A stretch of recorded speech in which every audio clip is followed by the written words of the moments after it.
வணக்கம் ஜோதிட நண்பர்களே, ஆஸ்ட்ரோ பவர் சேனலுக்கு உங்களை வரவேற்கிறேன். விதி, மதி, கதி இந்த 3 விஷயங்களையும் பேசிக்காக வச்சு தான் ஜோதிடம் அப்படிங்கிற ஒரு விஷயமே உருவாக்கப்பட்டது. அதாவது ஒரு மனிதனுக்கு இந்த 3 விஷயங்களை மையமாக வச்சு தான் காலம் அப்படிங்கிறது நகர்ந்துக்கிட்டு இருக்கு.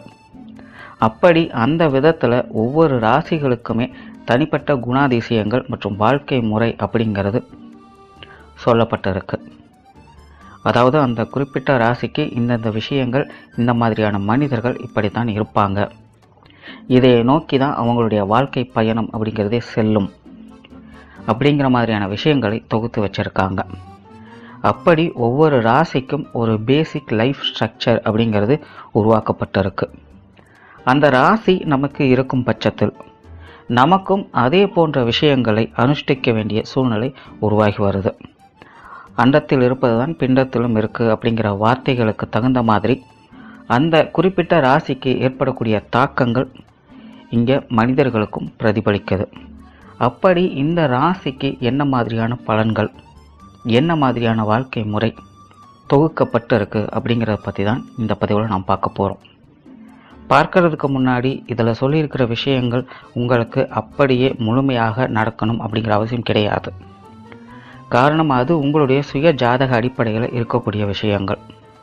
ஆனால் இந்த குறிப்பிட்ட ராசி உங்களுக்கு செயல்படுறதுனால இங்கே சொல்லப்படுகிற விஷயங்களையும் உங்கள் வாழ்க்கையில் நீங்கள் சந்தித்தாக வேண்டும் அப்படிங்கிறது விதி. அது ஏதாவது ஒரு விதத்தில் உங்களை தொடர்பு படுத்திவிடும். சிலருக்கு மேலோட்டமாகவே வெளிப்படையாகவே அந்த விஷயங்கள் இருக்கலாம். இன்னும் சிலருக்கு ரொம்ப டீப்பாக ஆழமாக அந்த விஷயங்கள் சூட்சமமாக செயல்பட்டுட்டு இருக்கலாம். கடைசிக்கு மன ரீதியான எண்ணங்களாவது அந்த விஷயங்களில் அப்படி வந்து போய்கிட்டு இருக்கும். அப்படிங்கிறத மனசில் வச்சுட்டு மேற்கொண்டு பதிவுகளை கேளுங்க.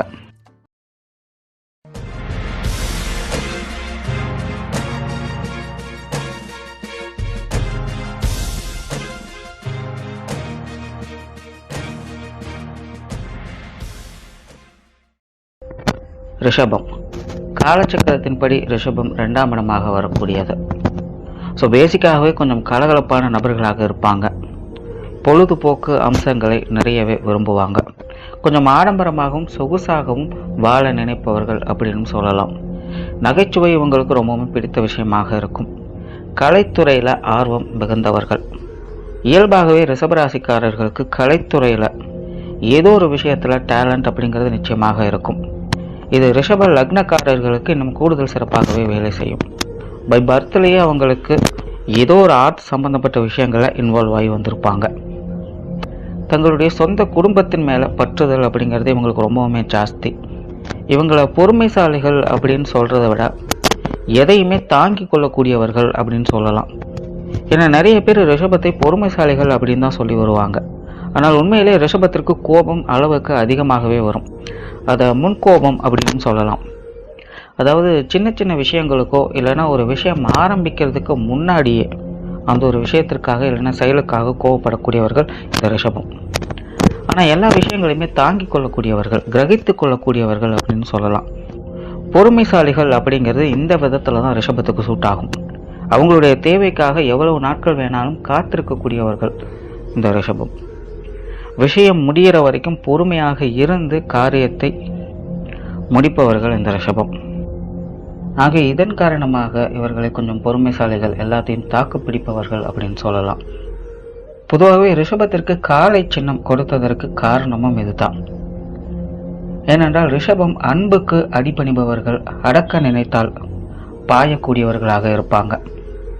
பெரும்பாலும் ரிஷபராசிக்காரர்களை முழுமையாக புரிந்து கொண்டவர்கள் மட்டும்தான் உடன் இருக்க முடியும். மேலோட்டமாக பழகுவது, கடமைக்காக பழகுவது அப்படிங்கிறது ரிஷபத்துக்கு சுத்தமாக பிடிக்காது. இருந்தால் முழு மனசோட அன்போடு இருங்க. அப்படி இல்லைன்னா வேண்டவே வேண்டாம், ரிஸ்கே எடுக்காதீங்க, உங்கள் வேலையை நீங்கள் பாருங்கள் அப்படின்னு ஃப்ரீயாக விட்டுடுவாங்க. யாரையும் எந்த ஒரு விஷயத்திற்காகவும் எந்த ஒரு காரியத்திற்காகவும் கட்டாயப்படுத்த மாட்டார்கள். ஆனால் இது போன்ற விஷயங்களை மற்றவர்களிடமிருந்தும் அதிகமாக எதிர்பார்ப்பார்கள். பெரும்பாலும் இந்த மாதிரியான விஷயங்கள் ரிஷபராசிக்கு அமையறதில்லை அப்படிங்கிறதான் பெரிய வருத்தம். இன்னொரு பக்கம் லாப கணக்கை அதிகமாக போடக்கூடியவர் ரிஷபம்தான்.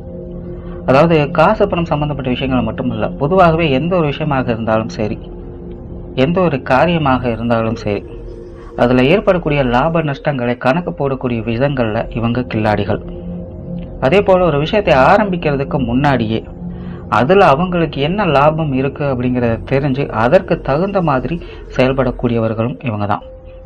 ஒருவேளை ஒரு விஷயமோ ஒரு காரியமோ இவங்களுக்கு சுத்தமாக செட் ஆகாது அப்படின்னு இவங்களுக்கு தெரிஞ்சிருச்சு இல்லை புரிஞ்சிருச்சு அப்படின்னா அதை பற்றி கொஞ்சம் கூட இவங்க கேர் பண்ணிக்கவே மாட்டாங்க. அது எப்பேற்பட்ட விஷயமாக இருந்தாலும் சரி, எப்பேற்பட்ட மனிதர்களாக இருந்தாலும் சரி, அதை பற்றியெல்லாம் இவங்களுக்கு கவலை கிடையாது. எனக்கு சூட் ஆகலை, அவ்வளோதான், நீ அதை வச்சு நான் என்ன பண்ண போகிறேன் அப்படிங்கிற மாதிரி ரொம்ப கேர்லெஸ்ஸாக இருந்துருவாங்க. மூத்தவர்களுக்கு மரியாதை கொடுப்பதில் மிக சிறந்தவர்கள் இந்த ரிஷபம். இப்போ மூத்தவர்கள் அப்படின்னு சொல்லும்போது வயதில் மூத்தவர்கள் மட்டுமல்ல, செயல்பாடுகளில் மூத்தவர்களும் கூட. தன்னை விட ஒருத்தங்க சிறப்பாக இருக்காங்க அப்படின்னா, அதாவது சிறப்பாக ஒரு விஷயத்தை செய்கிறாங்க அப்படின்னா, அது உண்மையாகவே அப்படி இருக்கும் பட்சத்தில் வயது வித்தியாசம் இல்லாமல் அவர்களுக்கு முழுமையான மரியாதையை கொடுப்பவர்கள் இந்த ரிஷபம். அதே போல் வயதில் மூத்தவர்களுக்கும் கொஞ்சம் இம்பார்ட்டன்ஸ் கொடுப்பாங்க. நல்ல விஷயங்களாக இருக்கும் பட்சத்தில் ஓகே, ரொம்ப டீப் இன்வால்மெண்ட்டோட அவங்களுக்கு எல்லா விஷயங்களையும் காரியங்களையும் செஞ்சு கொடுத்து வருவாங்க. ஒருவேளை செட் ஆகலை அப்படிங்கிற பட்சத்தில் டீசெண்டாக ஒதுங்கிடுவாங்க. இன்னொரு பக்கம் ரிஷபராசிக்காரர்களை அன்புக்கு அடிமை அப்படின்னு சொல்லலாம். ஆனால் இவங்களுடைய அன்பை புரிஞ்சுக்கிறது அப்படிங்கிறது ரொம்பவுமே வினோதமான ஒரு விஷயம். இவங்க எந்த விஷயத்தை எப்படி எதிர்பார்க்குறாங்க அப்படிங்கிறத இவங்களை சுற்றி இருக்கிறவங்களால புரிஞ்சிக்கவே முடியாது. பெரும்பாலும் அன்பு, பாசம், காதல், நேசம், பிரியம், பற்று இந்த மாதிரியான ஆசைகளால் ஏமாறக்கூடியவர்கள் ரிஷபம். கொஞ்சம் ஓவராகவே எக்ஸ்ட்ரீமாக இந்த விஷயங்களை ஒருவர் மேலே பதிய ஆரம்பிச்சிடுவாங்க, இல்லைன்னா ஒருத்தர்கிட்ட இருந்து எதிர்பார்க்க ஆரம்பிச்சிடுவாங்க. ஆனால் அந்த மாதிரியான ஒரு விஷயம் அவங்களுக்கு கிடைக்காது.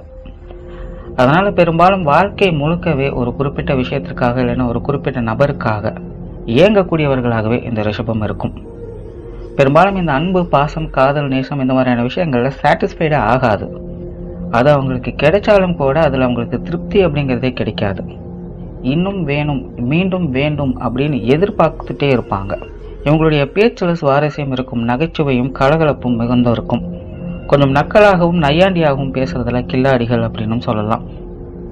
ஆனால் அதே நேரம் நிறைய ரிஷபராசிக்காரர்கள் அவங்களுடைய பேச்சு முறையே பல பிரச்சனைகளை உருவாக்கும். ஆரம்ப கட்டத்தில் அவங்களுக்கு பேசும்போது அது புரியாது, தெரியாது. ஆனால் ஒரு சம்பவம் நடந்து முடிஞ்சதுக்கப்புறம் அதை பற்றி யோசிப்பாங்க. ஆனால் அன்னைக்கு நம்ம பேசுனது இது தப்பு தான், நம்ம இப்படி பேசியிருக்கக்கூடாது, அப்படி பேசியிருக்கணும் அப்படிங்கிற மாதிரி இவங்களுடைய பேச்சை பற்றிய சிந்தனை இவங்களுக்கு அளவுக்கு அதிகமாகவே இருக்கும். அதுவும் ஒரு காரியம் முடிந்த பிறகு ஏற்படும். ஸோ பெரும்பாலும் பேச்சில் கவனமாக இருக்க வேண்டிய ராசிகளில் ரிஷபமும் ஒன்று. கொஞ்சம் கவனித்து பார்த்தா இன்னொரு விஷயமும் புரியும். இவங்க நார்மலாக தான் எப்பவும் போல் பேசிகிட்டு இருப்பாங்க. ஏன்னா இவங்களோட இயல்பே நகைச்சுவையும் நக்கலும் நையாண்டியும் கலந்து இருக்கும். ஸோ இவங்களுக்கு அந்த மாதிரியான பேச்சு அப்படிங்கிறது ஒரு விஷயமாகவே இருக்காது. ஆனால் ரிஷபத்தை சுற்றி இருக்கிறவங்களுக்கு இந்த பேச்சு அப்படிங்கிறது என்றைக்குமே ஸ்பெசிஃபிக்காக இருக்கக்கூடியவர்கள். முறையாக பேசணும், சரியாக பேசணும், அப்படி இப்படின்னு எப்போவுமே ரொம்பவுமே கட்டுப்பாடோடு இருப்பவங்களாக இருப்பாங்க. அப்படியே அவங்க இல்லைனாலும் சரி, ரிஷபம் பேசுகிறது தான் தப்பு அப்படின்னு சொல்லுவாங்க. அதாவது ரிஷபத்தோட பேச்சில் குறை கண்டுபிடிப்பவர்கள் அவங்கள சுற்றி இருக்கிறவங்க. இப்படி ஒரே வார்த்தையில் முடிச்சிடலாம். அரசாங்க சமாச்சாரங்களால் வீண் அலைச்சல்கள், விரயங்கள் அப்படிங்கிறது ரிஷபத்துக்கு அதிகமாகவே ஏற்படும். அதாவது எடுத்தோம் கவுத்தோன்னு எந்த ஒரு விஷயத்தையுமே அவ்வளோ சீக்கிரம் இவங்களால் முடிச்சிட முடியாது. வேலை செய்கிறதுல ஒரு அலாதியான பிரியம் இருக்கும். அதாவது வேலை அப்படின்னா தொழில், உத்தியோகம் அந்த மாதிரியான சமாச்சாரங்கள் மட்டுமல்ல, பொதுவாகவே சாதாரணமாக செய்யக்கூடிய வேலைகளிலே ரிஷபத்திற்கு ஒரு அலாதியான பிரியம் அப்படிங்கிறது இருக்கும். அந்த அலாதியான பிரியம் எந்த வகையில் அப்படின்னு பார்த்தீங்கன்னா, சில நேரங்களில் நிறைய ஏமாற்றங்களையும் தோல்விகளையும் சந்திக்க வேண்டியது வந்திருக்கும் இவங்க செய்யக்கூடிய செயல்களில். இருந்தாலும் அந்த ப்ராசஸை இவங்க நிறுத்த மாட்டாங்க. விஷயங்களை மாற்றி கண்டினியூ பண்ணிகிட்டே இருப்பாங்களே தவிர இவங்க செய்கிற ப்ராசஸ் அப்படிங்கிறது என்றைக்குமே நிற்காது. அந்த அளவுக்கு இவங்களுடைய செயல்பாடுகளில், முயற்சிகளில் இவங்களுக்கு என்றைக்குமே ஒரு தனி ஆர்வம் அப்படிங்கிறது உண்டு. வாழ்க்கையை மேம்போக்காக இல்லைன்னா வெறுமனே வாழ்வதை விட எக்ஸ்பீரியன்ஸ் கெயின் பண்ணுறது இவங்களுக்கு ரொம்பவுமே பிடிக்கும். கஷ்ட நஷ்டங்களை வச்சு தான் வாழ்க்கையை புரிஞ்சுக்க முடியும், நல்லது கெட்டதை தெரிஞ்சுக்க முடியும் அப்படிங்கிறதுல ரொம்பவுமே தெளிவாக இருப்பாங்க. அதனாலேயே எவ்வளவு பெரிய கஷ்டங்கள் வந்துட்டாலும் அதுலேருந்து சீக்கிரமாகவே இவங்க வெளியே வந்துடுவாங்க. ஒரு மனிதனுடைய எக்ஸ்பீரியன்ஸ் மட்டும்தான் அவங்களுடைய வாழ்க்கையை முன்னேற்றும், இல்லைன்னா நல்ல வழியில் கொண்டு செல்லும் அப்படிங்கிறதுல ரொம்பவுமே உறுதியாக இருப்பாங்க. ரிஷபத்திற்கு உதவி மனப்பான்மை அப்படிங்கிறது கொஞ்சம் அதிகமாகவே இருக்கும். ஆனால் பிரச்சனை என்னென்னா, இவங்ககிட்ட கேட்டால் மட்டும்தான் அதை செய்வாங்க. ஆனால் மற்றவர்கள் கேட்டால் உதவி செய்வதற்கு எப்போவுமே தயாராக இருப்பாங்க. அது எந்த நேரம் காலமாக இருந்தாலும் சரி, அதை பற்றியெல்லாம் இவங்களுக்கு பெரிய விஷயம் இல்லை. ஆன்மீகம் சார்ந்த விஷயங்களில் இவங்களுக்கு பற்றுதல் இருக்கும். ஆனால் அதை எப்போவுமே சுய பரிசோதனை செஞ்சுக்கிட்டே இருப்பாங்க. இது உண்மையிலேயே இருக்கா இல்லையா, இல்லைனா இது வெறும் சடங்கு சம்பிரதாயங்கள் மட்டும்தானா அப்படிங்கிற மாதிரியான கேள்விகள், சந்தேகங்கள் இவங்களுக்குள்ளே எப்போவுமே இருந்துக்கிட்டு இருக்கும். ஆனால் அதே நேரம் அந்த விஷயத்தை இவங்க ஒன்ஸ் நம்ப ஆரம்பிச்சிட்டாங்க, இல்லைனா ஏற்றுக்க ஆரம்பிச்சிட்டாங்க அப்படின்னா அதை யாருக்காகவும் இவங்க மாற்றிக்க மாட்டாங்க. பெரும்பாலான ரிஷப ராசியும் சரி, லக்னமும் சரி, ஆன்மீகம் சார்ந்த விஷயங்களில் அளவுக்கு அதிகமான ஈடுபாடுகள் அவங்களுக்கு இருக்கும். ஏதோ ஒரு விஷயத்தின் மூலமாக அல்லது ஏதோ ஒரு காரணத்திற்காக ஆன்மீக பணிகளை இவங்க மேற்கொள்ளக்கூடியவங்களாக இருப்பாங்க. அடிக்கடி ஆன்மீகம் சார்ந்த பயணங்களை செய்யக்கூடியவங்களாகவும் இருப்பாங்க. பெரும்பாலும் ரிஷபம் இவங்களுக்காக வேலை செய்கிறத விட மற்றவங்களுக்காகவே அதிகம் வேலை செஞ்சு வருவாங்க. குறிப்பாக மேல் அதிகாரிகளுக்கு அல்லது வயதில் மூத்தவர்களுக்கு, இல்லைன்னா இவங்களோட ஒரு பொசிஷன் பெட்டராக இருக்கிறவங்களுக்கு இவங்க செய்யக்கூடிய வேலைகள் எப்போவுமே அவங்களுக்கு பிடித்ததாகவே இருக்கும். ஒரு நிறுவனத்திலேயோ இல்லைன்னா ஒரு கூட்டத்திலேயோ இல்லை ஒரு சமூகத்திலேயோ இவங்க செய்யக்கூடிய வேலைகள் பெரும்பாலும் அங்கே இருக்கக்கூடிய மேல் மனிதர்களால், மேல் அதிகாரிகளால் பாராட்டப்படும். அந்த அளவுக்கு சிறப்பாக மற்றவர்களை கவரக்கூடிய வகையில் கச்சிதமாக வேலை செய்யக்கூடிய விஷயங்களை கில்லாடிகள் அப்படின்னே சொல்லலாம். ஆனால் ரிஷபத்தை பொறுத்த வரைக்கும் இவ்வளவு நற்குணங்கள் இருந்தும் இதே விஷயங்களால் கஷ்டப்படக்கூடியவர்களாகவும் இருந்து வர்றாங்க. பெரும்பாலும் இப்போ சொன்ன இதே விஷயங்களால் இவங்க கஷ்டப்பட வேண்டிய சூழ்நிலைகளும் சங்கடப்பட வேண்டிய சூழ்நிலைகளும் இருந்தே வருது. காரணம் என்னென்னா, ரிஷபத்தை பொறுத்த வரைக்கும் ஒரு ஜிக்ஸாக் வடிவிலேயே அவங்களுடைய வாழ்க்கை முறை அப்படிங்கிறது அமைஞ்சு வருது. அதாவது எல்லா விஷயங்கள்லையுமே ஒரு ஏற்ற இறக்கம் அப்படிங்கிறது நிச்சயமாக இருந்தே வரும். ஒரு குறிப்பிட்ட ஒரு சில வருடங்களுக்கு அவங்களுடைய வாழ்க்கை ஏற்றம் பெறுது, கொஞ்சம் சந்தோஷமாக நிம்மதியாக இருந்து வர்றாங்க அப்படின்னா அதற்கு அப்படியே ஆப்போசிட்டாக நேர் எதிராக சில காலகட்டங்களை கழிக்க வேண்டிய சூழ்நிலைகள் வந்து தீரும். நிறைய ரிஷபம் சின்ன வயசில் அவங்களுடைய ஃப்ரெண்ட்ஸுக்கிட்ட பேசியிருப்பாங்க, காலையில் ரொம்ப சிரிச்சிட்டோம் அப்படின்னா சாயந்தரம் அப்புறம் அழுக வேண்டியது இருக்கும் அப்படின்னு. உண்மையிலே அவங்களுடைய வாழ்க்கை முறையும் அப்படித்தான். புயலுக்கு பின் அமைதி, அமைதிக்கு பின் புயல், இப்படி தொடர்ந்த ஒரு சர்க்கிளுக்குள்ளே தான் அவங்களுடைய வாழ்க்கை அப்படிங்கிறது ஓடிக்கிட்டு இருக்கும். இதை ஏற்றுக்கிட்டு புரிஞ்சுக்கிறவங்களுக்கு மன நிம்மதி அப்படிங்கிறது உண்டு. இது புரியாதவங்களுக்கு அவங்களுடைய வாழ்க்கை என்றைக்குமே புரியாத புதிராகவே இருந்து வரும்.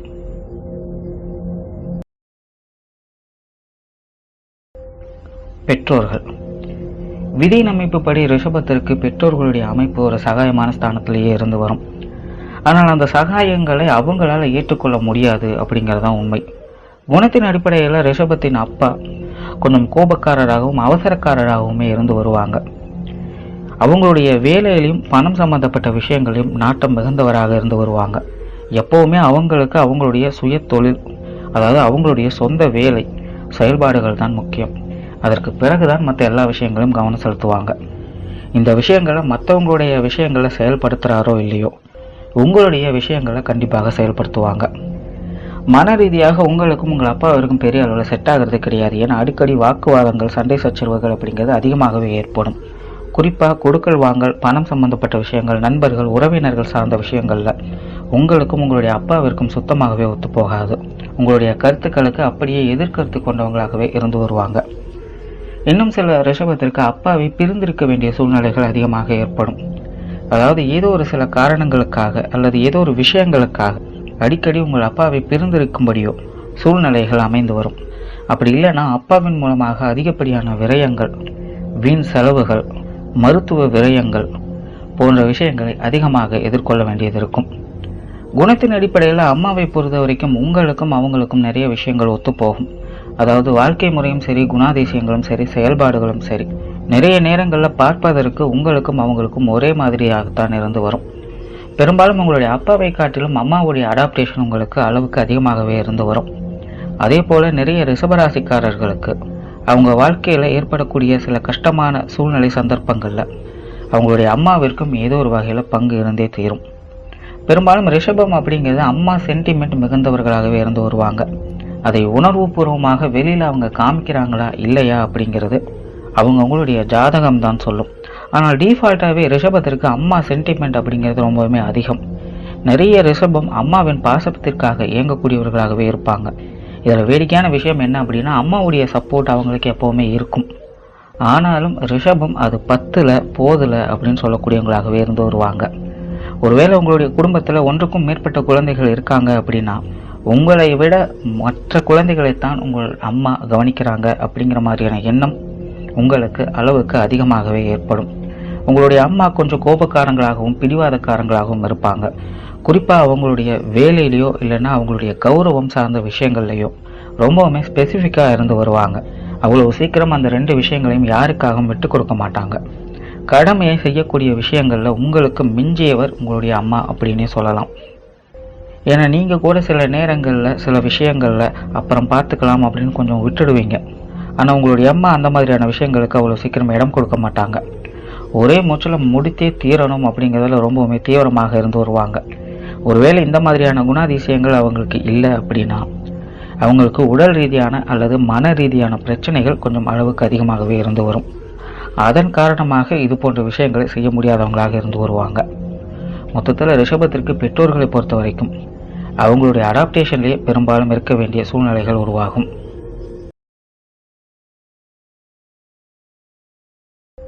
உடன்பிறப்புகள். விதி அமைப்படி உடன்பிறப்புகள் ரிஷபத்திற்கு ஒரு சகாயம் நிறைந்த மனிதர்களாகவே இருந்து வருவாங்க. பெரும்பாலும் உடன்பிறப்புகள் மூலமாகவே நிறைய காரியங்கள் விஷயங்கள் உங்களுக்கு அதிகமாக கிடைக்கக்கூடும். உங்களுடைய உடன்பிறப்புகளுக்கும் உங்கள் மேலே ஒரு அலாதியான பற்றுதல் பாசம் அப்படிங்கிறது இருந்தே தீரும். பட் ஆனால் அவங்க அதை உணர்வுபூர்வமாக வெளியில் காட்டுறாங்களோ இல்லையோ, மனசளவுலையாவது அவங்களுக்கு நிச்சயமாக அந்த எண்ணம் அப்படிங்கிறது இருக்கும்.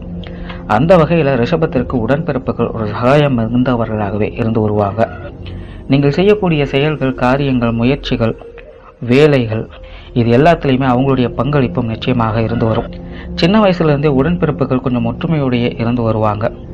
ஆனால் வளர்ந்து திருமணம் ஆனதற்கு பிறகு உடன்பிறப்புகள் வகையில் பெருசாக இன்வால்வ்மெண்ட் அப்படிங்கிறது இருக்காது. அப்படியே இருந்தாலும் அதுவே ஒரு பெரிய பிரச்சனையாக பேசப்படும். உங்களுக்கு மூத்த உடன்பிறப்பு இருக்காங்க அப்படின்னா நீங்கள் அவங்களுக்காக நிறைய விஷயங்களை செஞ்சு கொடுப்பீங்க. இல்லைன்னா அவங்களுக்கு நிறைய விஷயங்களை செஞ்சு கொடுக்க வேண்டிய சூழ்நிலை சந்தர்ப்பங்கள் உருவாகும். உங்களுக்கு இளைய உடன்பிறப்பு இருக்காங்க அப்படின்னா இதே விஷயங்கள் உங்களுக்கு ஆப்போசிட்டாக நடக்கும். அதாவது உங்களுடைய இளைய உடன்பிறப்பு உங்களுக்காக சில விஷயங்களை சில காரியங்களை செஞ்சு கொடுக்க வேண்டிய சூழ்நிலைகள் வந்து போகும். இல்லைன்னா அந்த மாதிரியான கட்டாயங்களுக்கு அவங்க தள்ளப்படுவாங்க. குணத்தின் அடிப்படையில் உங்களுடைய மூத்த உடன்பிறப்பு உங்களைப் போலவே கொஞ்சம் சொகுசான விஷயங்களையும் ஆடம்பரமான விஷயங்களையும் பொழுதுபோக்கு அம்சங்களையும் விரும்பக்கூடியவர்களாக இருப்பாங்க. ஆன்மீகம் சார்ந்த விஷயங்களில் அவங்களுக்கு பற்றுதல் அதிகமாகவே இருக்கும். வித்வத்தன்மை கொண்டவர்களாக இருப்பாங்க. அதாவது ஒரு விஷயங்களை மற்றவர்களுக்கு புரிய வைக்கக்கூடிய விஷயங்களில் அவங்களுக்கு ஒரு தனித்திறமை அப்படிங்கிறதே இருக்கும். ஒருவேளை மற்றவங்களுக்கு அவங்களுக்கு இந்த விஷயங்கள் சூட் ஆகலை அப்படின்னாலும் உங்களுக்கு இந்த மாதிரியான விஷயங்கள் அவங்க மூலமாக நிறையவே சூட் ஆகும். பெரும்பாலும் இது போன்ற விஷயங்களை அவங்களுக்கு தொழில் மற்றும் வேலையாக அமைவதற்கும் அதிக வாய்ப்புகள் இருக்குது. உங்களுடைய இளைய உடன்பிறப்புகளை பொறுத்த வரைக்கும் ஒரு நடுநிலையான பொசிஷனில் என்றைக்குமே அவங்க இருக்கவே மாட்டாங்க. ஒரு இடத்துல அவங்களால சும்மா இருக்கவே முடியாது. கொஞ்சம் துருன்னு எதையாவது ஒன்று செஞ்சுக்கிட்டே இருப்பாங்க. அதே போல் கொஞ்சம் எக்ஸ்ட்ரீமாகவே எல்லா விஷயங்களையும் ஃபீல் பண்ணி வருவாங்க. அதாவது சந்தோஷப்பட்டாலும் ரொம்ப அதிகமாக சந்தோஷப்படுறது, துக்கப்பட்டாலும் ரொம்ப அதிகமாகவே துக்கப்படுறது அப்படின்னு இருந்து வருவாங்க. உங்களுடைய தனிப்பட்ட வாழ்க்கை எப்படி ஒரு ஏற்றத்தாழ்வு மிகுந்ததாக இருக்குதோ அதே மாதிரி தான் உங்களுடைய இளைய உடன்பிறப்புகளுடைய வாழ்க்கை முறையும் நிறைய ஏற்றத்தாழ்வுகள் அப்படிங்கிறது இருந்தே தீரும். உங்களுக்கும் சரி உங்களுடைய இளைய உடன்பிறப்புகளுக்கும் சரி அம்மா சென்டிமெண்ட் அப்படிங்கிறது ரொம்ப அளவுக்கு அதிகமாகவே இருக்கும். அதாவது உங்களுடைய அம்மா உங்களுக்கும் சரி அவங்களுக்கும் சரி ஒரே மாதிரியான விஷயங்களை செஞ்சு வருவாங்க. பெரும்பாலும் அம்மாவினுடைய பாசத்திற்கு உங்கள் 2 பேருக்கும் அடிக்கடி போட்டிகள் அப்படிங்கிறது நடந்தே தீரும். இவங்களுக்கும் ஆன்மீகம் சார்ந்த விஷயங்களில் கொஞ்சம் ஈடுபாடுகள் அப்படிங்கிறது இருக்கும். பழமையான விஷயங்களில் கொஞ்சம் புலமை வாய்ந்தவர்கள். சில வித்வத் தன்மைகளையும் இவங்க கிட்டையும் பார்க்க முடியும். கலைகளில் ஆர்வம் மிகுந்தவர்களாக இருப்பாங்க. பேச்சு திறமை உங்களை காட்டிலும் கொஞ்சம் கூடுதலாகவே இருக்கும். மொத்தத்தில் உடன்பிறப்புகளை பொறுத்த வரைக்கும் ரிஷபத்திற்கு உங்களுக்கும் அவங்களுக்கும் சண்டை சச்சரவுகள் ஏற்பட்டாலும் விட்டு கொடுக்க மனமில்லாதவர்கள். வாழ்க்கை துணை. குணத்தின் அடிப்படையில் ரிஷபத்திற்கு வாழ்க்கை துணை அமைப்பு அப்படிங்கிறது கொஞ்சம் டென்ஷன் பார்ட்டியும் கோபக்காரங்களாகவுமே இருந்து வருவாங்க. ஆனால் இதில் வினோதமான விஷயம் என்ன அப்படின்னா, அது வெளி தோற்றத்திற்கு பார்த்தால் தெரியாது. ஆன்மீகம் சார்ந்த விஷயங்களில் அவங்களுக்கு அளவுக்கு அதிகமாகவே ஈடுபாடுகள் இருக்கும். ஆன்மீகம் சார்ந்த பயணங்களை அதிகமாக மேற்கொள்ளக்கூடியவங்களாக இருப்பாங்க. அவங்களுடைய வாழ்க்கையில் எப்போவுமே ஏதோ ஒரு தேடல் அப்படிங்கிறது இருந்துக்கிட்டே இருக்கும். எந்த ஒரு விஷயத்தையும் அவ்வளோ சீக்கிரம் அவங்கக்கிட்ட புரிய வைக்க முடியாது. அதற்காக உண்மையிலேயே நிறைய சிரமப்பட வேண்டியது இருக்கும். கொஞ்சம் பிடிவாத குணம் அவங்கக்கிட்ட இருக்கிறதுனால சில விஷயங்களை அவங்களாகவே உணர்ந்துட்டாங்க, புரிஞ்சுக்கிட்டாங்க அப்படின்னா அந்த மாதிரியான விஷயங்கள்லேருந்து அவ்வளோ சீக்கிரமாக அவங்க வெளியில் வரமாட்டாங்க. ஸோ அப்படி ஒரு சில விஷயங்களை இல்லைனா உங்களை பற்றி அவங்களுக்கு நீங்கள் புரிய வச்சிட்டீங்க அப்படின்னா உங்களுக்கும் உங்களுடைய வாழ்க்கை துணைக்கும் பெரிய அளவில் பிரச்சனைகள் அப்படிங்கிறது இருக்காது. விதியின் அமைப்புப்படி ரிஷபத்திற்கு வாழ்க்கை துணையின் அமைப்பு ஒரு சரியான நிலையில் கிடையாது. சதா சர்வ காலமும் சண்டை சச்சரவுகளும் வம்பு வழக்குகளும் அதிகமாக ஏற்படக்கூடிய வகையிலேயே இருந்து வரும். குறிப்பாக பணம் சம்பந்தப்பட்ட விஷயங்கள், கொடுக்கல் வாங்கல் சம்பந்தப்பட்ட விஷயங்கள், நண்பர்கள், உறவினர்கள் சார்ந்த விஷயங்கள், உடல் உபாதைகள் சார்ந்த விஷயங்கள், மருத்துவ விரயங்கள் போன்ற விஷயங்களால் அதிகப்படியான பிரச்சனைகள் உங்களுடைய வாழ்க்கை துணை மூலமாக ஏற்படும். ஒன்று அவங்களுக்கே இந்த மாதிரியான விஷயங்கள் நடந்து அதன் மூலமாக உங்களுக்கும் அவங்களுக்கும் பிரச்சனைகள் அப்படிங்கிறது ஏற்படலாம். இல்லைனா உங்களுக்கே இந்த மாதிரியான பிரச்சனைகள் இருக்கும் பட்சத்தில் அவங்களுடைய ஆதரவு அப்படிங்கிறது நிச்சயமாக இருக்காது. இந்த மாதிரியான சூழ்நிலைகளில் மாட்டிக்கிட்டு இருக்கும்போது வெளியில் இருக்கிறவங்க பிரச்சனை கொடுக்குறாங்களோ இல்லையோ, கண்டிப்பாக உங்களுடைய வாழ்க்கை துணை மூலமாக பிரச்சனைகள் அப்படிங்கிறது இருந்தே தீரும். உங்களை புரிஞ்சுக்க மாட்டாங்க. பிரயாணங்களில் பிரியம் கொண்டவங்களாக இருப்பாங்க. உங்களைப் போலவே அவங்களும் அன்புக்கு இயங்கக்கூடியவங்களாக இருப்பாங்க.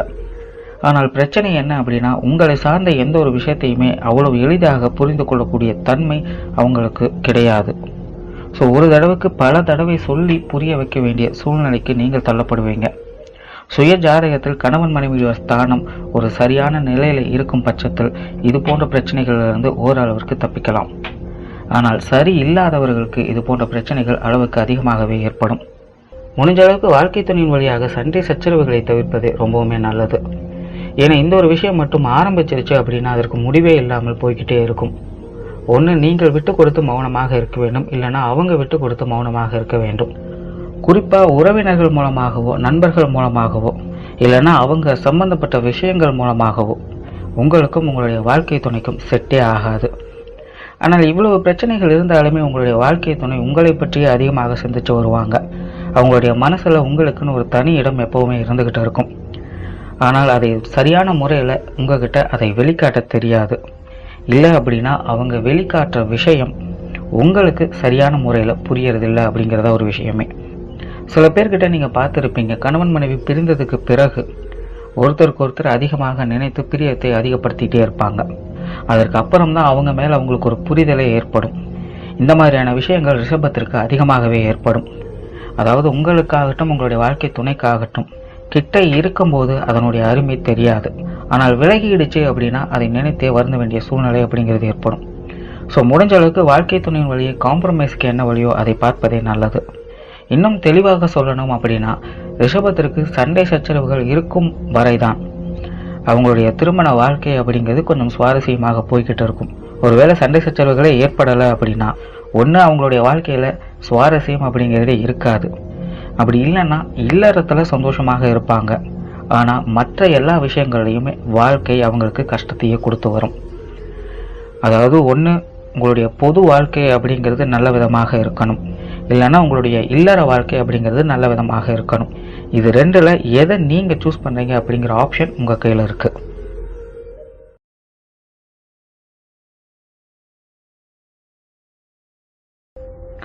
குழந்தைகள். விதியின் அமைப்புப்படி ரிஷபத்திற்கு குழந்தைகளுடைய அமைப்பு ஒரு நல்ல நிலையிலேயே இருக்கு. பெரும்பாலும் ரிஷபத்திற்கு குழந்தைகள் விஷயங்களில் எதிர்பார்ப்புகளும் அளவுக்கு அதிகமாகவே இருக்கும். அதாவது எப்படின்னு பார்த்தீங்கன்னா, அவங்க சும்மா இருந்தாலும் உங்களுடைய குழந்தைகளே சும்மா இருந்துட்டாலும் நீங்கள் சும்மா இருக்க மாட்டீங்க. அவங்களுக்காக எதையாச்சும் ஒன்று செஞ்சுக்கிட்டே இருப்பீங்க. அவங்களுக்காக இல்லைன்னா அவங்களுடைய சார்ந்த விஷயங்களில் அவங்க யோசிக்கிறாங்களோ இல்லையோ, நீங்கள் அடுத்தது என்ன அப்படின்னு யோசிச்சு அவங்களுக்கு செஞ்சுட்டு வருவீங்க. ஆரம்ப காலகட்டத்தில் இது போன்ற விஷயங்கள் நல்ல விதமாக இருந்தாலும் குழந்தைகள் வளர வளர இது போன்ற விஷயங்களே உங்களுக்கு அதிகமான மன சங்கடங்களை ஏற்படுத்தும்.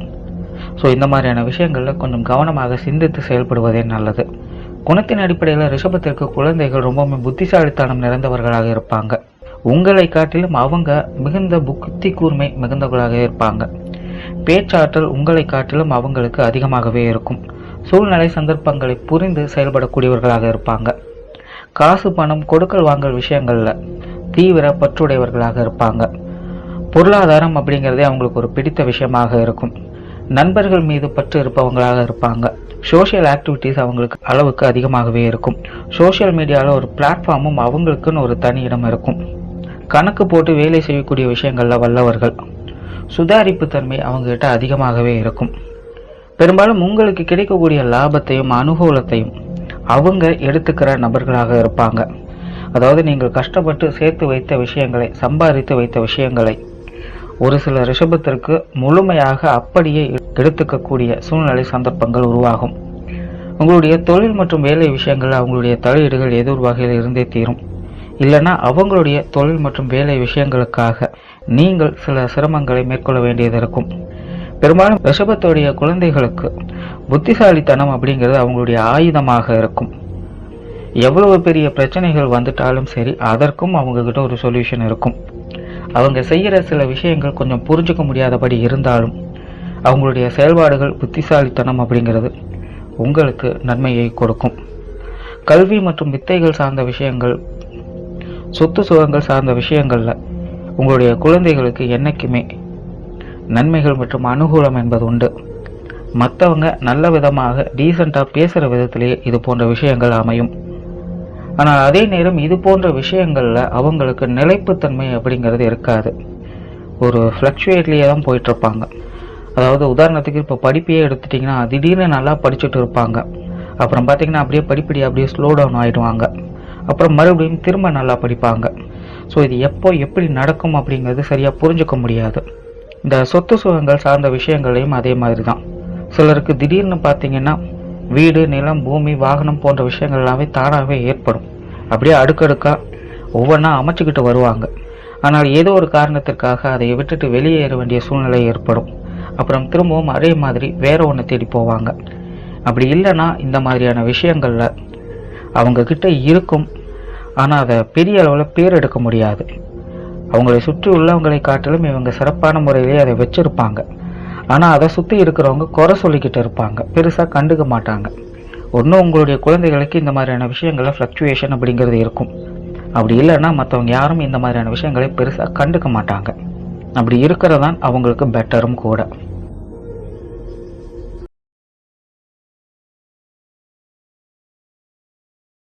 நண்பர்கள் மற்றும் உறவினர்கள்.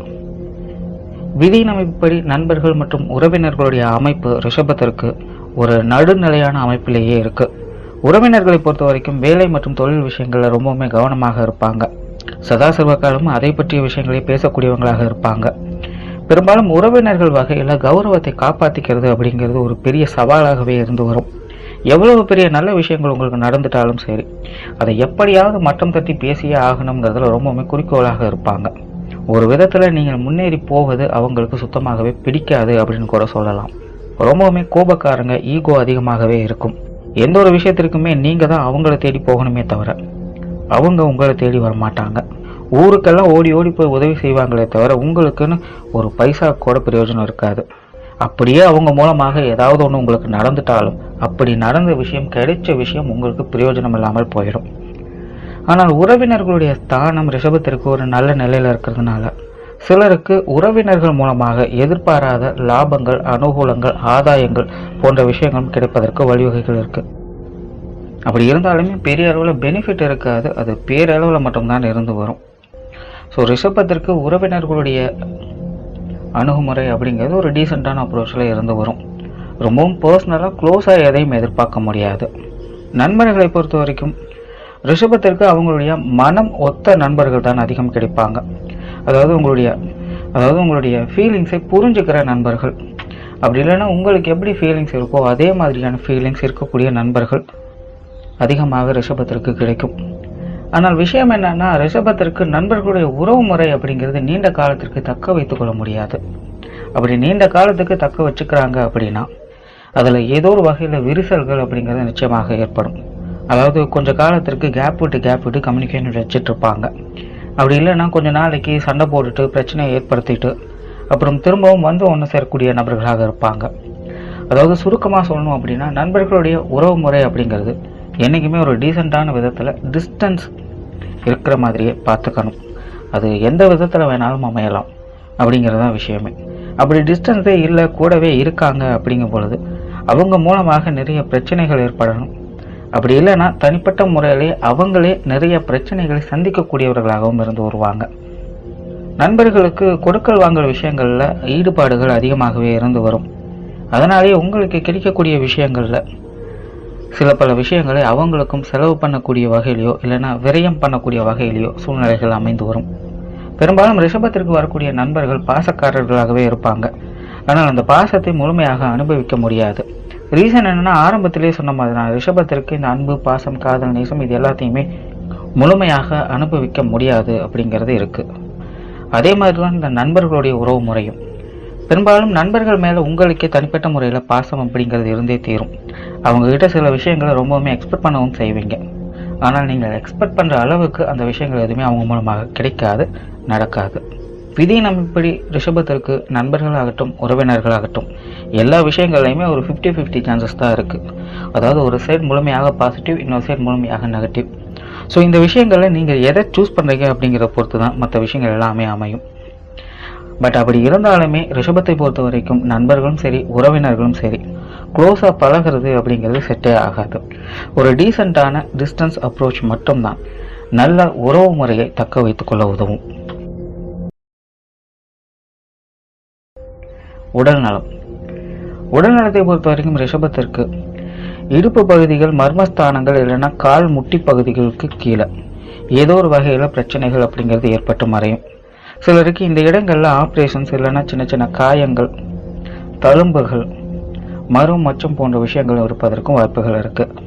பெரும்பாலும் ரிஷபத்திற்கு வயிற்றுக்கு கீழ்ப்பகுதிகளில் தான் உடல் உபாதைகள் எப்படிங்கிறதே ஏற்படும். ஸோ இது போன்ற விஷயங்களில் கொஞ்சம் கவனமாக இருப்பதே நல்லது. கஷ்டங்கள் அப்படின்னு பார்க்கும்போது ரிஷபத்திற்கு பொருளாதார ரீதியாக நிறைய கஷ்டங்கள், சிரமங்கள் அப்படிங்கிறது இருந்தே தீரும்.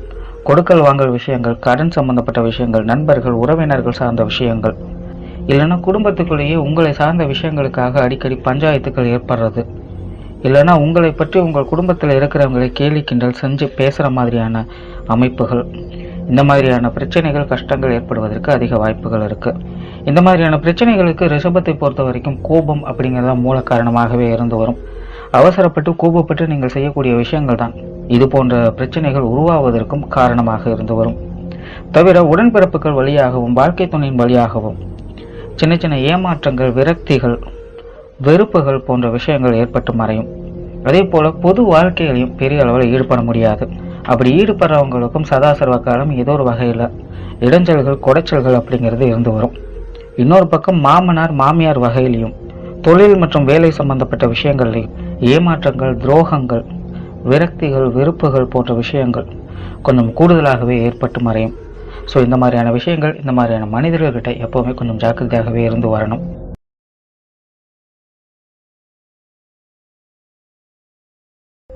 தொழில் மற்றும் வேலை. விதி அமைப்புப்படி ரிஷபத்திற்கு தொழில் மற்றும் வேலை ஸ்தானம் அப்படிங்கிறது ஒரு நல்ல நிலையிலேயே இருந்து வருது. ஆரம்பத்திலே சொன்ன மாதிரி ரிஷபத்திற்கு சாதாரணமாக வேலை செய்யக்கூடிய விஷயங்கள்ல ஒரு அலாதியான பிரியம் அப்படிங்கிறது இருந்து வரும். ஸோ கஷ்டப்பட்டு முன்னுக்கு வரக்கூடிய ராசிகளை ரிஷபமும் ஒன்று. ஆனால் ஜோதிடத்தை பொறுத்த வரைக்கும் யோகங்கள் தான் தோஷங்களாக செயல்பட்டும் வருது. ஸோ ரிஷபத்தை பொறுத்த வரைக்கும் தொழில் மற்றும் வேலை விஷயங்கள் யோகங்களாக செயல்பட்டு வரும் நிலையில் சுய ஜாதகத்தில் இந்த தொழில் மற்றும் வேலை விஷயங்கள் சரியாக இல்லாத பட்சத்தில் முழுமையான நெகட்டிவை அவங்களுக்கு கொடுத்து வரும். பெருசாக சைன் பண்ண முடியாத சூழல் தான் இருந்து வரும். பெரும்பாலும் ரிஷபத்தை பொறுத்த வரைக்கும் சுய தொழிலை காட்டிலும் சர்வீஸ் ஓரியன்டான ஃபீல்ட் மற்றும் உத்தியோகம் பார்க்கக்கூடிய விஷயங்கள் ஓரளவுக்கு நல்ல அனுகூலமாகவே இருந்து வரும்.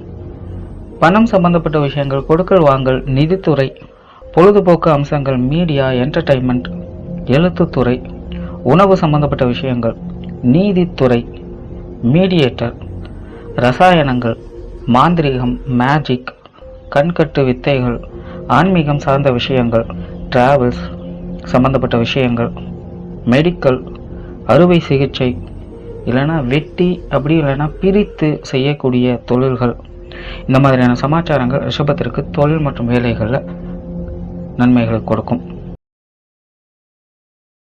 ஓகே ஜோதிட நண்பர்களே, இதுதான் இந்த ராசியினுடைய முழு அமைப்பு. இங்கே ராசியை பற்றி முழுவதுமாக எதுவும் சொல்லப்படலை, தோராயமாக சில விஷயங்களை பற்றி மட்டுமே சொல்லப்பட்டிருக்கு. நான் மறுபடியும் இங்கே ஒரு விஷயத்த சொல்கிறேன். ஆரம்பத்திலேயே நான் சொன்ன மாதிரி இங்கே சொல்லப்பட்டிருக்கிற விஷயங்கள் உங்களுக்கு அப்படியே நடக்கணும் இருக்கணுங்கிற அவசியம் கிடையாது. அது உங்களுடைய சுய ஜாதக அடிப்படையின் முறையிலேயே இருக்கும்.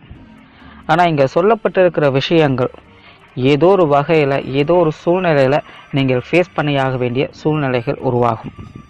அதாவது இங்கே நீங்கள் கவனிக்க வேண்டியது ஒரு விஷயத்தை தான், என்னுடைய பேச்சை நீங்கள் கவனிக்காதீங்க, அதில் இருக்கக்கூடிய கருத்தை மட்டும் எடுத்துக்கோங்க. ஏன்னா எல்லாருக்கும் ஒரே மாதிரியான ஸ்லாங் அப்படிங்கிறது கிடைக்காது, அது எல்லாருக்கும் புரியவும் செய்யாது. எனக்கு தெரிஞ்ச மாதிரி விஷயங்களை நான் சொல்லியிருக்கேன், அவ்வளோதான்.